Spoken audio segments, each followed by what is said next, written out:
Hello friends.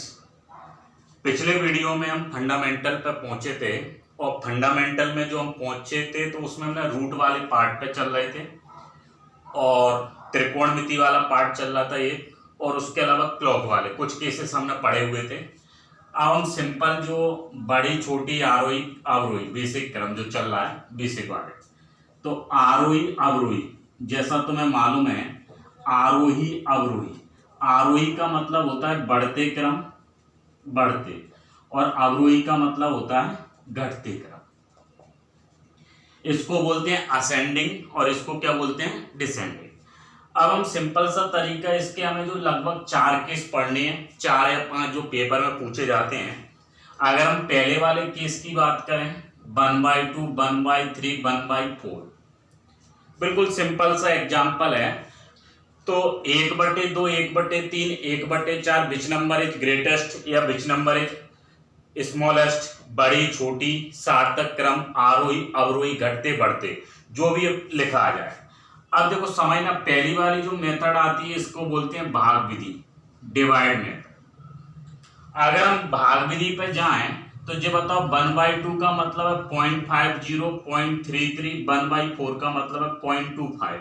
अब तुम बताओ, आसानी से बता सकते हो कितना बड़ा 0.50। लेकिन सवाल ये एक प्रॉब्लम ड्रॉबैक ये है कि 1/2 1/3 1/4 डाटा सरल है कि साहब और बड़ा डाटा आ जाए 11/13 11/23, तो सबसे पहली विधि भाग विधि। दूसरी मेथड हम लोग पढ़ते हैं एलसीएम मेथड। अब एलसीएम मेथड क्या कहती है साहब, 2 का 3 का 4 का तुमने एलसीएम लिया कितना 12, 2 का 3 का 4 का एलसीएम 12, 12 से तुमने इन तीनों में मल्टीप्लाई किया, 2 से 6, 3 से 4, 4 से 3। अब तुम आसानी से बता सकते हो कौन सी बड़ी है, 6। इसका मतलब ये होगा कि 1/2 बड़ी है किससे, 1/3 से, और 1/3 बड़ी है किससे, 1/4 से। बोलो सबसे बड़ी कौन सी है, 1/2, उसके बाद कौन सी बड़ी है 1/3, उसके बाद 1/4। अब साहब अगर ये दोनों मेथड हम नहीं लगाएं, पहली और दूसरी, कैसा दोनों के एक एक ड्रॉबैक हैं, तो हम तीसरी वाली मेथड पे जा रहे हैं। वो तीसरी वाली मेथड कौन सी है, कॉमन मेथड। इसको हम बोल सकते हैं कॉमन मेथड या क्रॉस मल्टीप्लाई। अब तुम हमें ये बताओ, कॉमन मेथड या क्रॉस मल्टीप्लाई मेथड, इस पे अगर हम पहुंचे तो कॉमन या क्रॉस मल्टीप्लाई ये कह रही है कि 1/2 1/3। अब ध्यान देना, सबसे सरल मेथड है, सेकंडों में सॉल्व। 3 का एक बार कितना 3, 2 का एक बार कितना 2, बोलो लार्जेस्ट कौन सी है, 1/2। अब तुम 1/2 से कंपेयर किसको करोगे, 1/4 से। 4 का एक बार 4 क्रॉस गुणा, और 2 का एक बार 2, बोलो सबसे बड़ी कौन सी, 1/2 बड़ी। अब ये बताओ 1/2 बड़ी है तो इन दोनों को कंपेयर करें, 4 का एक बार 4, 3 का एक बार 3, अब कौन सी बड़ी है, 1/3, ये दूसरे नंबर पे, फिर लास्ट में 1/4। तो अगर ये तुमसे पूछें कि सबसे बड़ी सबसे छोटी आरोही क्रम अवरोही क्रम, अब ध्यान देना, हम और एग्जांपल लेके तुम्हें समझा रहे हैं।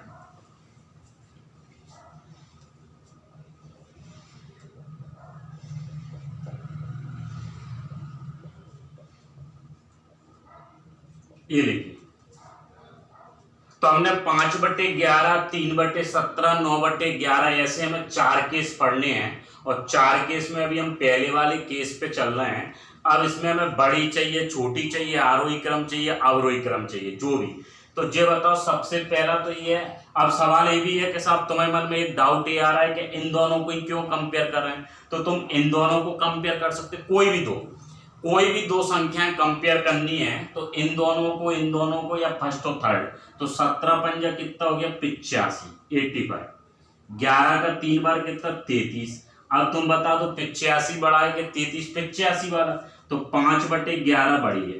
अब 5/11 को किससे कंपेयर करोगे, 9/11 से, तो 11 का 5 बार 55, 11 का 9 बार 99। तो तुम हमें ये बताओ सबसे पहले नंबर पे कौन आएगी, 9/11। अच्छा दूसरे नंबर पे कौन आएगी, 5/11, और तीसरे नंबर पे 3/17, 3/7। और अगर हम चेक करें, और डाउट है तुम्हें मन में कि साहब ये सही है कि गलत है, थोड़ा सा और चेक करने की जरूरत है। देखो तीसरा एग्जाम्पल पे समय,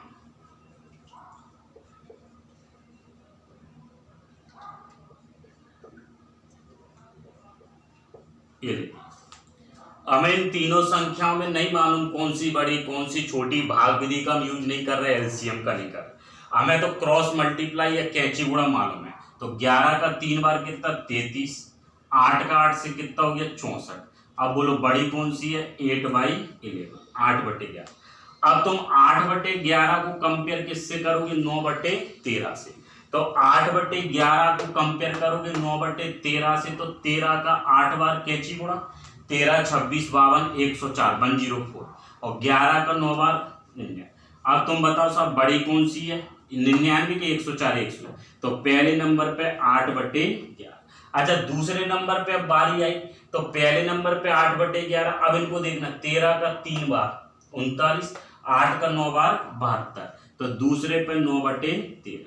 अच्छा तीसरे पे कौन सी आएगी 3/8, ये तीसरा। तो इस तरह से हम आरोही क्रम, अवरोही क्रम, घटते क्रम, बढ़ते क्रम जो भी है, पहला केस है, लेकिन इस तरह के हमें जो केस पढ़ने हैं वो 4 केस पढ़ने हैं। देखो एग्जाम्पल,